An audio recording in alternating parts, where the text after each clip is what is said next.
थी। दिनेश गौरा का दूध बेचकर कमाई करता था और इसीलिए उस पर हमेशा मेहरबान रहता था, मगर कपिला दूध नहीं देती थी, इसीलिए दिनेश उसकी तरफ ध्यान ही नहीं देता था। लालची और निर्दयी दिनेश गौरी को अच्छा खाना खिलाता था, मगर बेचारी गर्भवती कपिला के आगे सूखी घास डाल देता था, इसीलिए कपिला हमेशा दुखी रहती थी। गौरा बहन, देखो तो ये दिनेश कितना लालची है। मैं इसे दूध नहीं देती तो मुझे सूखी घास खाने को देता है और मैं इसे दूध देती हूँ, इसीलिए यह मुझे अच्छा खाना देता है। कपिला बहन, तुम दुखी मत हो। जब तुम्हें बच्चा पैदा होगा और तुम इसे दूध देने लगोगी, ये तुम्हें भी अच्छा खाने को देगा। तब तक पता नहीं मैं मरूंगी या बचूंगी। इस तरह भूखी प्यासी रहकर कब तक जिंदा रह पाऊंगी बहन। यह कहकर बेचारी कपिला की आंखें छलक आती हैं। गौरा से कपिला का रोना नहीं देखा जाता तो वह कपिला को समझाते हुए कहती है, कपिला रो मत मेरी बहन, तुझे कुछ नहीं होगा। सुन, ये दिनेश लालची और निर्दयी है तो क्या हुआ, इसकी घरवाली सुमन तो दयालु है ना, देखना वह तुम्हारे बारे में जरूर कुछ सोचेगी। दिनेश जितना लालची और कठोर आदमी था, उसकी पत्नी सुमन उतनी ही दयालु और कोमल हृदय थी। एक दिन वह दिनेश को कपिला के आगे सूखी घास डालते देखती है तो उसे बहुत बुरा लगता है। वह दिनेश से कहती है, आप भी कितने लालची और कठोर हो। इस गौरा को तो पौष्टिक आहार खाने को देते हो और इस बेचारी गर्भवती कपिला को बस सूखा चारा, और वह भी पेट भर नहीं। अरे मैं क्या कोई धन्ना सेठ हूँ जो इस गर्भवती गाय को मुफ्त में अच्छा खाना खाने को दूं? अरे ये कौन सा भी दूध देती है? गौरा तो दूध देती है दूध, इसीलिए उसे पौष्टिक आहार खिलाना जरूरी है, समझी? पर यह गर्भवती है, इसका और इसकी कोख में पल रहे बच्चे की सेहत का ख्याल रखना भी तो जरूरी है। कोई जरूरी नहीं है, सूखी घास खाने से ये और इसका बच्चा मर नहीं जाएंगे। गौरा के दूध से होने वाली आमदनी मैं इसके खाने पर नहीं लुटा सकता। यह कहकर दिनेश चला जाता है और सुमन कपिला की तरफ देखती है तो उसकी आंखों से आंसू टपक रहे होते हैं। सुमन को कपिला पर बहुत प्यार आता है और वह स्नेह से कपिला का माथा सहलाते हुए कहती है, रो मत कपिला, मैं जानती हूँ कि तू गर्भवती है और इस हालत में तेरी और तेरे बच्चे की सेहत का ख्याल रखना जरूरी है। सुन ले, मैं तेरी रस्सी खोल देती हूँ, जा तू गौरा के साथ खाना खा ले। यह कहकर सुमन कपिला की रस्सी खोल देती है और कपिला गौरा के खाने में मुंह मारने लगती है। यह देख गौरा बहुत खुश होती है और कहती है, कपिला बहन, तू पेट भर कर खाना खा ले, तेरा बच्चा भूखा होगा। नहीं नहीं बहन, मैं पेट भर कर खा लूंगी तो तू क्या खाएगी? मैं तो बस इतना ही खाऊंगी कि मेरे पेट में पल रहे बच्चे को थोड़ा पोषण मिल जाए। उस दिन के बाद दिनेश जैसे ही गौरा और कपिला को चारा डालता, सुमन चुपके से कपिला की रस्सी खोल देती और कपिला गौरा के साथ थोड़ा पौष्टिक खाना खा लेती। फिर कुछ देर बाद सुमन आती और कपिला को फिर से उसके खूंटे पर बांध जाती, मगर गौरा को पूरी खुराक न मिलने पर वह कम दूध देने लगती है।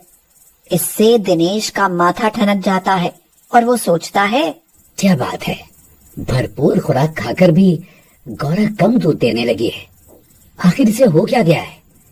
ऐसा होना तो चाहिए नहीं, कुछ न कुछ गड़बड़ तो जरूर है। कोई गड़बड़ नहीं है, दूध तो कम ज्यादा होता ही रहता है ना। आप चिंता ना करें, गौरा 2-4 दिन में पहले की तरह दूध पर आ जाएगी। हाँ। दिनेश सुमन के ये कहने पर बात को भूल तो जाता है, मगर फिर एक दिन कपिला को गौरा के साथ खाना खाते देख लेता है। कपिला को गौरा का खाना खाते देख दिनेश को उस पर बहुत गुस्सा आता है और वो कहता है, अरे इस कमबख्त को किसने खोल दिया? इसकी ये मजाल कि गौरा का खाना खाए। थोड़ा खाना खा भी लिया तो कौन सा पहाड़ टूट पड़ा? यह भी हमारी ही गाय है, कल को यह भी तो दूध देगी। कल को दूध देगी ना, फिर आज अच्छा खाना क्यों खाए? आज से पूरे 4 दिनों तक इसे सूखी घास भी खाने को ना दूंगा, तब अकल ठिकाने आएगी इसकी। इतने निर्दयी मत बनिए, गौ माता है और वो भी गर्भवती। इसे भूखी प्यासी रखा तो पाप लगेगा। अरे जो लगना है लग जाए, पर इसे सजा तो मिलेगी। और सुनो, जो तुमने इसे खाना दिया तो तुम्हें भी घर से निकाल दूंगा, समझी? यह कहकर दिनेश कपिला को उसके खूंटे पर मजबूती से बांध देता है।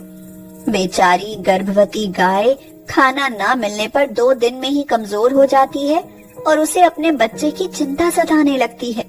गौरा बहन, इस दिनेश ने तो मुझे मारने की ठान ली है। मुझे और एक दिन खाना न मिला तो समझ मैं और मेरा बच्चा तो मर ही जाएंगे। यह कहकर कपिला रोने लगती है तो गौरा से उसका रोना देखा नहीं जाता। गौरा उसे तसल्ली देते हुए कहती है, कपिला बहन रो मत, तुम्हें और तुम्हारे बच्चे को कुछ नहीं होगा। यहाँ से ना कुछ दूर एक जंगल है, तुम वहाँ चली जाओ। पर इस रस्सी से छुटकारा मिले तभी तो जा सकूंगी।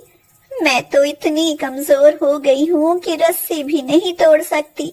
पर मुझ में बड़ी ताकत है, लाओ तुम्हारी रस्सी मैं तोड़ देती हूँ। यह कहकर गौरा अपने मजबूत सींगों से खूंटे पर बंधी रस्सी को तोड़कर कपिला को आजाद कर देती है और कमजोर कपिला किसी तरह उठकर खड़ी हो जाती है और कहती है, अच्छा बहन गौरा, मैं चलती हूँ। अपना और अपने बच्चे का ख्याल रखना कपिला।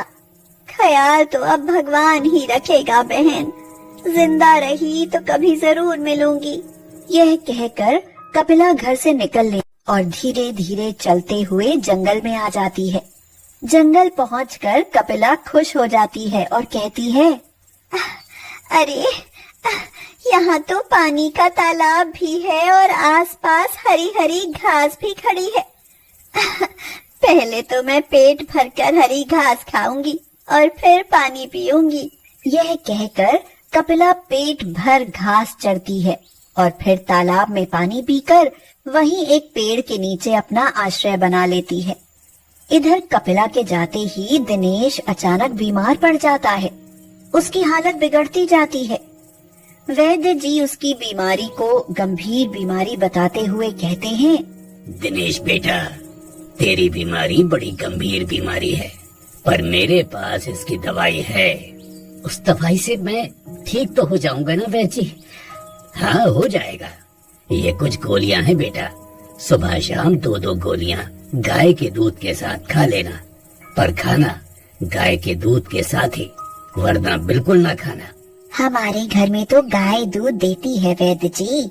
अब बस ठीक है, फिर कोई दिक्कत नहीं, मैं चलता हूँ। कुछ देर बाद सुमन गाय का दूध लेकर आती है और दिनेश उस दूध से गोली खाने की सोचता है, मगर वह जैसे ही दूध का गिलास हाथ में लेता है, दूध अचानक से फट जाता है और दिनेश हैरानी से कहता है, अरे ये क्या सुमन, दूध तो फट गया। पर दूध तो ताजा था, फिर फट कैसे गया? रुको, मैं और दूध लेकर आती हूँ। यह कहकर सुमन और दूध लेकर आती है, मगर दिनेश के हाथ में आते ही वह भी फट जाता है। सुमन जितनी बार दूध लाती है उतनी ही बार दूध फट जाता है। यह देख दिनेश परेशान हो उठता है और हैरानी से पूछता है, आखिर ये हो क्या रहा है सुमन, दूध इस तरह फट क्यों जाता है? यह तो भगवान ही जाने क्या हो रहा है। हो सकता है हमारा दूध खराब हो। आप धीरज रखिए, मैं पड़ोस से दूध लेकर आती हूँ। सुमन पड़ोस से दूध लेकर आती है तो दिनेश का हाथ लगते ही वह भी फट जाता है। फिर तो सुमन जिस भी गाय का दूध लाती है वही फट जाता है। दिनेश दवाई ही नहीं खा पाता और उसकी तबीयत बिगड़ने लगती है। लगता है अब मैं ना बच पाऊंगा। पता नहीं भगवान मुझे किस बात की सजा दे रहा है सुमन। और सताओ गौ माता को, आप मानो या ना मानो, ये कपिला पर जुल्म ढाने की ही सजा मिल रही है आपको। बेचारी पता नहीं जिंदा भी है या मर गई। सुमन, पैसे के लालच में आकर मैं बहुत बड़ा पाप कर बैठा। मुझे गौ माता को सताना नहीं चाहिए था। यह कहकर दिनेश फूट फूट कर रोने लगता है। फिर समय बीतता जाता है और एक दिन कपिला जंगल में एक स्वस्थ और सुंदर बछड़े को जन्म देती है। अपने नटखट बछड़े को देखकर कपिला सोचती है, बहुत प्यारा और नटखट बेटा है मेरा, पर इसे लेकर जंगल में रहना खतरे से खाली नहीं है। किसी दिन बाघ या शेर का शिकार बन सकता है। क्यों ना इसे लेकर अपने घर वापस चली जाऊं। अब तो मैं दूध देती हूँ, इसीलिए दिनेश मेरी और मेरे बच्चे की अच्छे से देखभाल भी करेगा। हाँ, यही ठीक रहेगा। यही सोचकर कपिला अपने बछड़े को लेकर घर की तरफ चल पड़ती है। कपिला घर आकर सबसे पहले गौरा से मिलती है। गौरा उसे और उसके बच्चे को देखकर फूली नहीं समाती और मारे खुशी के उसकी आंखें छलक आती हैं। वह कपिला से कहती है, कपिला बहन कैसी हो? मुझे तो तुम्हारी बहुत याद आती थी। मैं भी तुम्हें बहुत याद करती थी बहन। अरे वाह, तुम्हारा बेटा तो बहुत प्यारा है। हाँ बहन। कपिला यह कह ही रही होती है कि तभी दिनेश आकर सीधे कपिला के पैरों में गिर जाता है और कहता है, मुझे माफ कर देना गौमाता, मैंने तुम पर बड़े अत्याचार किए हैं। यह कहकर दिनेश रोने लगता है। उसे रोते देख कपिला की भी आंखें भर आती हैं। कपिला उसे माफ कर देती है। यह सब देख सुमन बहुत खुश होती है। फिर अचानक कपिला के थनों से दूध टपकते देखती है तो सुमन तुरंत दूध निकालती है। सुमन बीमार दिनेश को कपिला का दूध देती है तो दूध फटता ही नहीं है।